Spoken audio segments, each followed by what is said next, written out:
You might wonder, why pick something like a video game of all things to present for a heritage fair? Why not the Yukon Gold Rush? Mounties! For crying out loud, why not a moose? Well, to answer that question, I'll have to explain the huge Japanese video game department.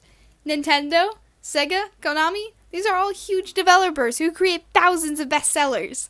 And if one small Canadian studio can get this huge fan base and franchise, they must be doing something right. This is an important inclusion to the industry, and expressing oneself through these pastimes, and Canada getting to add to that is really important, and something really special. A great installment to this very dominated industry. Welcome to my heritage fair about the hit video game Cuphead Don't Deal with the Devil. First, we're going to go way back into this game's history. It all started with two Saskatchewan brothers, Chad and Jared Moldenhauer. They always had a fascination with video games, comics, and of course, cartoons. They had considered video games a career since they were 14. Around that time, they started playing games for work purposes. They played the games and would rate them and critique the gameplay, graphics, and anything they saw fit. This helped them figure out what was well received and what it was like on the fan side of the industry. The brothers thought for sure cartoons would be incorporated into gameplay, that their love of a cartoon-esque game would come into reality. But it never really did.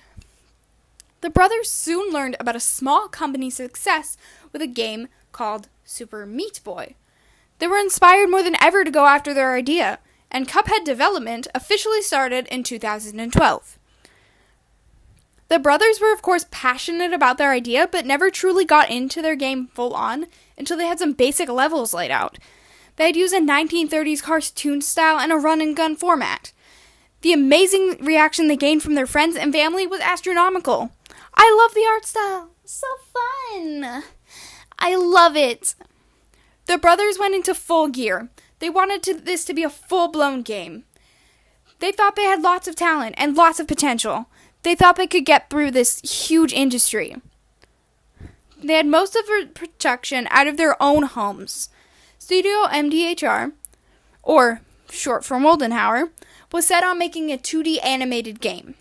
They hand-drew all of the animations. They were sketched using old-fashioned techniques. When it came to the backgrounds, they began with trials using digital coloring backgrounds and then a gouache background. Much to their relief, there was no real difference between the two, so they could save a lot of time on the project. Cuphead spent 5 years in development, getting pushed back for years after years. Cuphead's initial release date was way back in 2014. But it was almost immediately pushed back to 2015, 16, until finally the true release date was announced, September 29th, 2017. It was a scramble to get the game done in the last 5 months. But they did it. And boy are we glad they did. Because in the first 2 weeks of releasing the game, it sold over 1 million copies worldwide. Cuphead won many titles in Best Games of 2017, usually coming out in the top 10, winning multiple awards such as Best Independent Game, Best Art Direction, Outstanding Achievement for Character Animation in a Video Game, Best Debut, and many, many more. Now you might wonder, well, that sounds fine and dandy, but what is this game even about? It's for kids, right? Would I like it? Well, without further ado, time for the plot and gameplay of Cuphead Don't Deal with the Devil. The plot of Cuphead is an interesting one, so stick around. It all begins when two brothers, Cuphead and Mugman, are happily living out their days in the lovely Inkwell Isles, under the watchful eye of their elder Kettle. One day, the boys wander far from home and stumble upon a casino. Despite Elder Kettle's warnings, the boys go in anyway. Golly, they can't lose, until a new foe appears. The owner of the casino, the devil himself. He makes them a deal. If the Cups win one more roll, and just one roll only, they'll win all of the loot in the casino. But if they lose, the devil will claim their souls. Cuphead, blinded by greed and riches, accepts, ignoring Mugman's worried protests. Snake Eyes! They lost! The Cups plead. There must be another way, something else they could do. The devil agrees. Perhaps there is.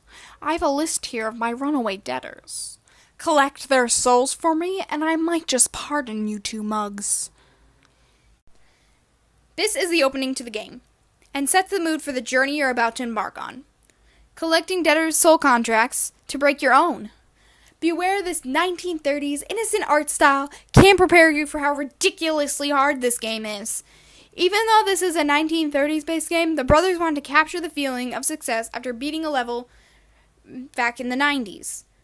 Cuphead has 19 bosses in total, and 6 run-and-gun levels.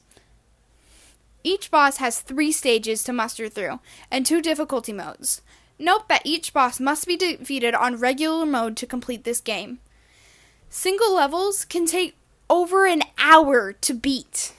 Cuphead is available on many consoles and devices, including Microsoft, Windows, Xbox, Nintendo Switch, and PlayStation, and lots of other places too. It's pretty accessible to everyone, considering the high demand.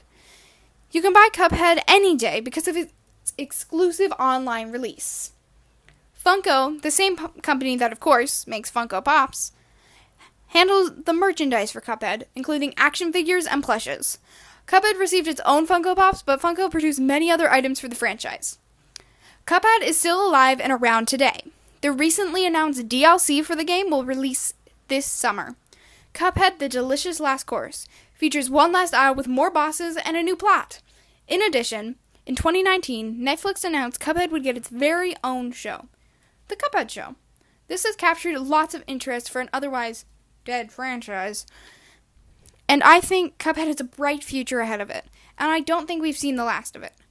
This Canadian franchise has made so much ground, and it's so refreshing to see a game where they aren't just in it for the money and popularity, but they do it for the sole purpose is that they love what they do. They're willing to push back a project as long as it takes, just so it's done right. That is amazing. Thank you for listening to my Heritage Fair. And you just thought you were going to hear about a moose, eh?